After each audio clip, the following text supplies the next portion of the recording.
اس وقت اسلام آباد میں عوامی مسلم لیگ کے سربراہ شیخ رشید احمد پریس کانفرنس کر رہے ہیں. جو ہر دفعہ پاکستان کی تباہی کا موجب بنتے ہیں یہ لوگ، اور پاکستان معاشی طور پر اس گھمبیر بھونچال میں پہنچ رہا ہے کہ آئی ایم ایف اور ورلڈ بینک نے اسحاق ڈار کو، جو میں نے آج قومی اسمبلی میں کیا، جب میں نے ختم نبوت کی بات کی، انہوں نے اسی طرح میرے ساتھ سلوک کیا جو آج کر رہے تھے. میں فیکٹ بتا رہا ہوں، میرے سے کسی کی ذات کا مسئلہ نہیں ہے.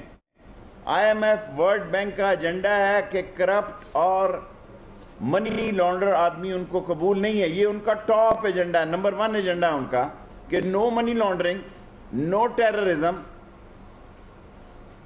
اور نو کرپشن.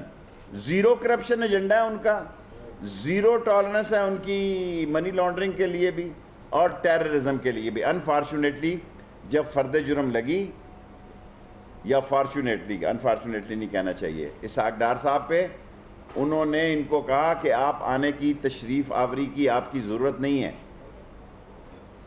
خاقان عباسی کے پاس زیادہ سے زیادہ 2 ہفتے ہیں، 10 دن بھی نہیں ہیں کہ وہ نیا وزیر خزانہ لے آئیں. بہت ہو گئی ہے، بہت ہو گئی ہے. خاقان عباسی صاحب، میں آن اوتھ یہ کہنے کے لیے تیار ہوں جہاں آپ کہیں قوم کے سامنے کہ ای سی سی میں جو چیزیں پاس ہوتی تھی، پیسے چائنیز لے کے آتے تھے. کل چائنیز نے مجھے فون کیا، میں ان کو کلیئر کرنا چاہتا ہوں، میں سی پیک، میں چائنا کوریڈور کا سب سے بڑا حامی ہوں، لیکن اگر چین کے اندر 200 آدمیوں کو وہ پھانسی دے سکتے ہیں، 10,000 آدمیوں کو ڈاؤن کر سکتے ہیں ان کے اسٹیٹس سے، ای سی سی میں جو کچھ اسحاق ڈار نے پاس کیا، پہلے اس کے بیٹے ٹوئن ٹاور سے اس کے بیٹے کی منظوری ہوتی تھی، اور اس میں جاوید صادق اور تارڑ اور یہ سارے لوگ ملوث ہیں.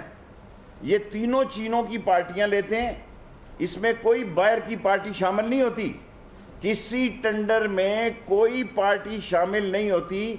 یہ 3 پارٹیوں میں سے 2 کو ڈاؤن کرتے ہیں، ایک کے ساتھ مکمکا کرتے ہیں کمیشن کا، اور جتنی بڑی لوٹ مار اور شب خون انہوں نے اس سی پیک میں مارے ہیں، کیونکہ سارے میرا خیال ہے $16 بلین لگے ہیں، شاید 16 بھی میں زیادہ کہہ رہا ہوں، اگر میں غلطی پہ ہوں تو کل میری اصلاح کر دیں. میرا 16 سے بھی شاید کم $بلین لگے ہیں، یا 16 لگا لیں. اور یہ جو $60 بلین کا کنسپٹ ہے، یہ سب ان کے لیے یہ حکومت میں سے ان کا اترنا اور سپریم کورٹ کا فیصلہ آنا ان کے لیے معاشی موت ہے. ان کے لیے معاشی موت ہے. جو انہوں نے کھونچے لگائے ہوئے لوگوں سے ایڈوانس پکڑے ہوئے ہیں، وہ مسائل میں ہیں. اور انتخابی اصلاحات 203 کے لیے میں ان کا مشکور ہوں، ڈاکٹر فروغ نسیم صاحب کا.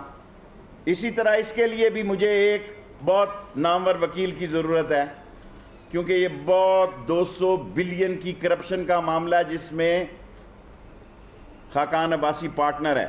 اس ملک میں 20 چوٹی کے ٹائفون شامل ہیں. میں تو اتنے کیمرے دیکھ کر بڑا خوش ہوا ہوں، ورنہ میرا خیال تھا کہ اس میں ایسے لوگ ہیں کہ شاید میرا پریس کانفرنس جو ہے وہ اس کو شاید اتنی پذیرائی نہ ملے، کیونکہ یہ پاکستان میں میرا خیال تھا کہ حدیبیہ پیپر مل چوروں کی ماں ہے، یہ چوروں کی نانی ہے. حدیبیہ پیپر اگر چوروں کی ماں ہے، یہ چوروں کی نانی ہے. اور میں سپریم کورٹ سے یہ استدعا کرنا چاہتا ہوں کہ آپ 203 کو فی الفور سنیں، تاکہ میں تھوڑے دن اور لگیں. اس میں تو بڑی لوٹ مار ہے، ملک کی تباہی ہے. یہ ملک کیسے چلے گا؟ $10-12 بلین، یہ 15-20 بعض 21 کی بات کرتے ہیں، میں کٹ لگاتا ہوں. $10-12 بلین کے لیے یہ کیا کریں گے؟ اور یہ اپنی ذات کے بھوکے ہیں. یہ ڈونگا گلی میں جناب شہباز شریف صاحب، آپ کے فرزند ڈونگا گلی میں کسوال سے مین گیس، ریفائنڈ گیس لے کر گئے اپنے گھروں کے لیے. کتنے کروڑوں روپے کی گئی ہے؟ میں کل انتظار کروں گا اس کا پنجاب حکومت جواب دیں. براہ راست شہباز شریف کا گھر ہے، حمزہ کا ہے یا کس کا ہے، آئی ڈونٹ نو.